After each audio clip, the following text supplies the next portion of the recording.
values to valued culture. Here is your host, Will Scott, interviewing another CEO about leading culture in their company.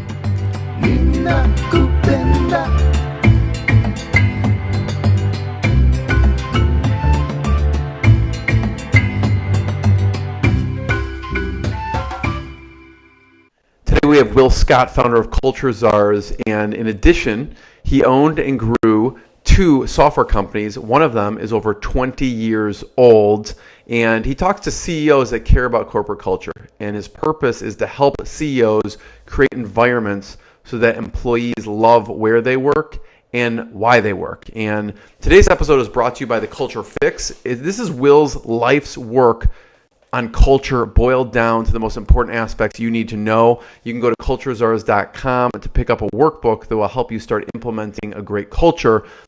I know he's been sought after by many companies, many friends who run companies to create this. So he finally did. They twisted his arm. They're like, you need to come to our office. You need to teach us what you're doing and come in, right? Finally, yes. And so go to culturezars.com and get that. Will, thanks for joining me. You're welcome. It's a pleasure to be here. Hi, and Jeremy. I'm excited. We're going to talk about your book, and specifically in one of the chapters, you talk about deliver and how to construe the core purpose in your company. So what does that mean exactly? Yeah, so as you said in your introduction, I love to help people love where they work, which is really about the core values and creating that environment, and why they work. And increasingly, people want to have a purpose to their work. They want to understand the why. And that is understanding that the company has some meaning that is compelling and is greater than simply doing a job every day, 9 to 5.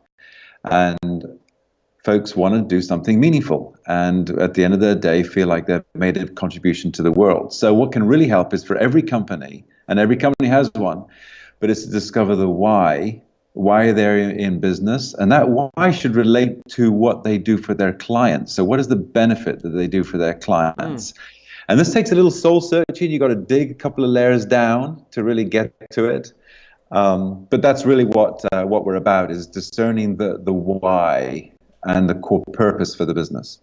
Yeah, and you bring up some really interesting things. I want to talk about one particular company, Improve It, but I do want to talk about social entrepreneurship, because a lot of people are leading with benefits. I wanted to get your take on that. But talk about Improve It.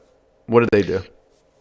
Yeah, so Improve is one example that I talk about in the book, The Culture Fix. Yeah. And Erin Deal, the CEO and founder of Improve It, was in my workshop, and we were talking about this very subject. And I asked her, what do you do? And she basically said, well, we use improv training for corporate clients. I love that. Yes, and it's great. It's in demand. It's a growing business, and she's one of the foremost companies in the country doing this.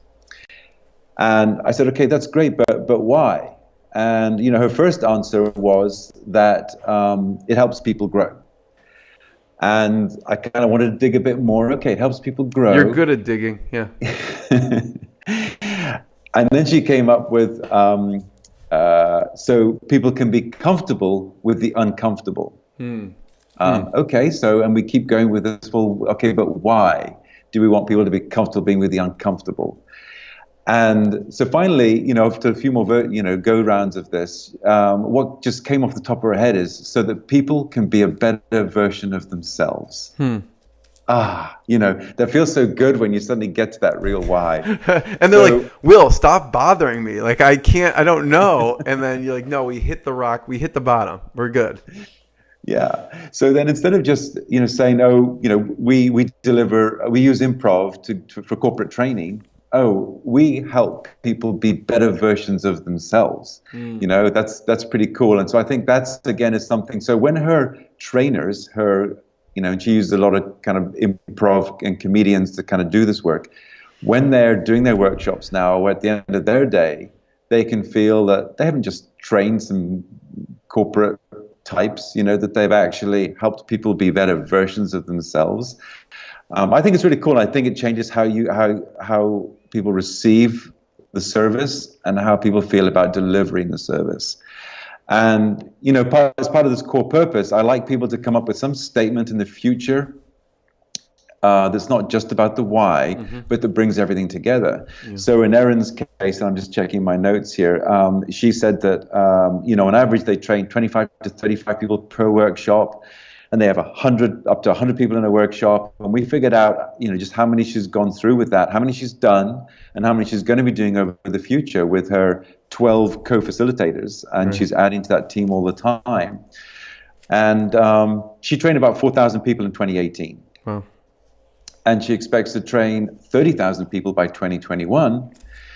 And if she puts that together with sort of the history of her company, now she can make the statement that at Improve It, they will have trained 30,000 people in live improv training sessions so that they can be a better version of themselves and keep growing personally and professionally. Yeah. So now she's got a date, she's got it quantified. It's 2021, trained 30,000 people.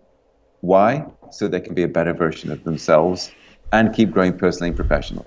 Yeah. It's just really nice when you capture all of that and you can put that in front of your team, and that's her core purpose. Yeah. And it's amazing because the impact of that is not only on themselves, obviously, but they bring it back to their work, they bring it back to their home life, and that improves, so it's a much larger impact even than you triple, quadruple, 10 times that on the impact. Exactly, that is. And that's why the personally and professionally is interesting in her core purpose.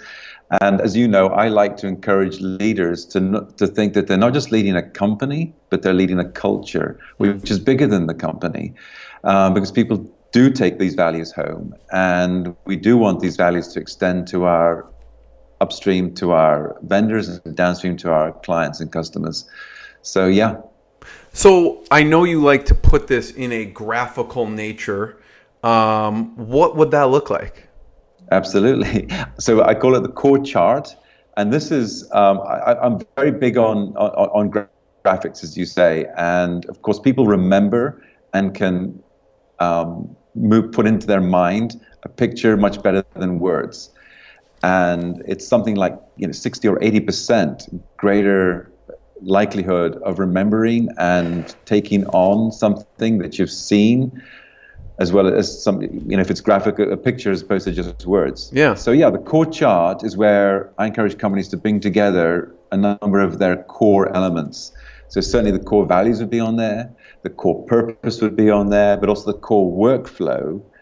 And now I feel like once that's all put together, an employee can look at this one chart, I can understand who are we, what are our values as an organization, how does work flow through our company, and importantly, where do I fit in that workflow via the core workflow, and then the why are we doing this together? And again, as you've got a date, it's quantified, we know the values and the core workflow, and it just brings everything together. And now there's a very recognizable and instantaneous purpose for my work every day. Yeah.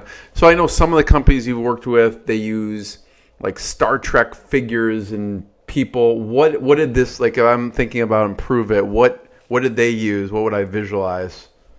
What was their picture? Well, so one thing their core chart would have is simply the statement that I made about their core purpose. It would also line up their high-level core workflows, everything from like networking to marketing to quoting and booking orders, and then delivering the sessions, and then hopefully repeat or getting referrals and testimonials from those clients, so they can then continue the networking and the marketing. So it'd have that in there. And if I'm in sales for Improve It, then I know where I fit in the core workflow. And they would also have the core values, as you say. So it would have somehow those are just depicted graphically. In the case of Vercom and Mike Katsalis's company, he's using Star Trek to bring those core values alive. But together, this core chart basically answers all the big questions for a company in terms of what are we doing, who are we doing it for, why are we doing it, how are we doing it, and that's what I love about it. It just brings all of that together. Totally. So everyone should, first of all, well, thank you. Everyone should go to culturezeros.com, pick up the workbook. You can start implementing it. It's free. Definitely check out the Culture Fix book. I don't always do it justice, the workbook that they can get for free on Culture Czars. Mm-hmm. What is in that? What does that entail? Yeah, so the workbook that's downloadable for free is actually what comes. It's how to discern your core values. So it helps you go through. If you haven't done this yet, it just helps you discern. And we use the word discern because we don't talk about making them up or dreaming them or plucking them out of the air or taking somebody else's. You really got to go within the company and discover what those are, and then turn them into a cool set of meaningful words, and that's what it helps them with. Once they've got that, then they can enter my program and start adopting the 9 deeds that are in the book that help you go from simply having core values to truly having a valued culture. Cool. Go to culturezeros.com, pick it up. Thanks, Will. Cheers, Jeremy. Thanks for listening. Be sure to click subscribe, check us out on the web at culturezars.com, and we'll see you next time.